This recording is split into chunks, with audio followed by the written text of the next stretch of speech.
Moreesburg. Soos u weet is Moreesburg so plus minus 90 km van die Kaap, in die platteland, in die Swartland, hierdie is koringwêreld. Moreesburg is bevoorreg om dinamiese besighede te hê en ook dinamiese boere. En ons van die Sakekamer wil graag vir Alet van der Merwe nomineer.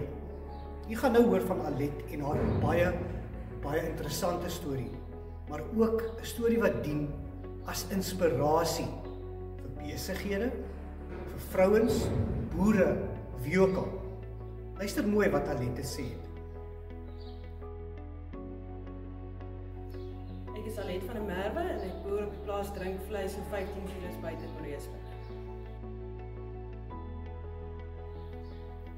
Ons boer met klein grane in hierdie area, hoofsaaklik koring en dan boer ek ook met Tony Merino skape.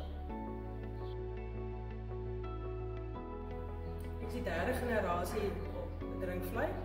My pa en my oom het saam geboer en ons is ek is een van 4 dogters en nooit gedink ek sal ooit boer nie. Ek het ingenieurswese gaan swat na skool en in die konstruksiebedryf gewerk en eendag 'n oproep van my pa gekry wat sê hy en my oom gaan die boerdery verdeel en of ek sal belangstel om te kom boer. En sonder om te huiwer het ek ja gesê, want dit was 'n groot droom van my om nader aan die plaas terug huis toe te trek en ek het die kans gekry in dit geval.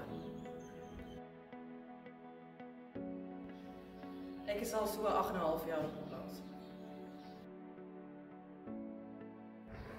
My motto in die lewe is aanhouer wen. Moenie bang wees om 'n berekende risiko te vat nie. Ons land het entrepreneurs nodig om werkskeping te bevorder. Planttyd en oestyd ry ek self die implemente. My werkers help my baie in spuittyd en enige ander hulp wat ek nodig het.